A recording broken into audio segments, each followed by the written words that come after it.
So this is my Excel sheet and this is the pivot which I have generated from my working DOM. So I believe everyone faced this problem. So let me show you. So currently what my columns are, it's not equal.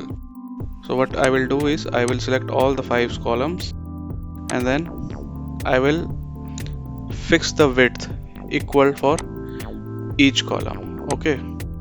But after doing this, I will press refresh. But again, if you see the column C, its width got increased again. So this is the problem which every presenter is facing during presentation of the pivot table. But this problem can be solved with just in one click. So let me show you. What you have to do is, first of all, you have to fix your columns, how much width you required, and then what you need to do is you need to just right click and there is an option pivot table options. You just click on this and under layout and format you will see one option which is ticked auto fit columns width on update.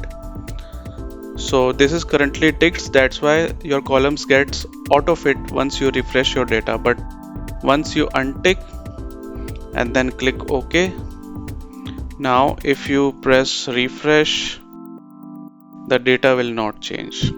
Now your columns are fixed and the width of each column is equal to each other, and that's it. So that is the only single tick. Just in a one click you can fix your width of each column. I hope this is very much easy and it's very beneficial for you in your working. Thank you. That's all in this video. Do provide us your feedback if you like this. Let's meet you in our next video with some new tips. Till then, enhance your skills by keep learning. Bye bye.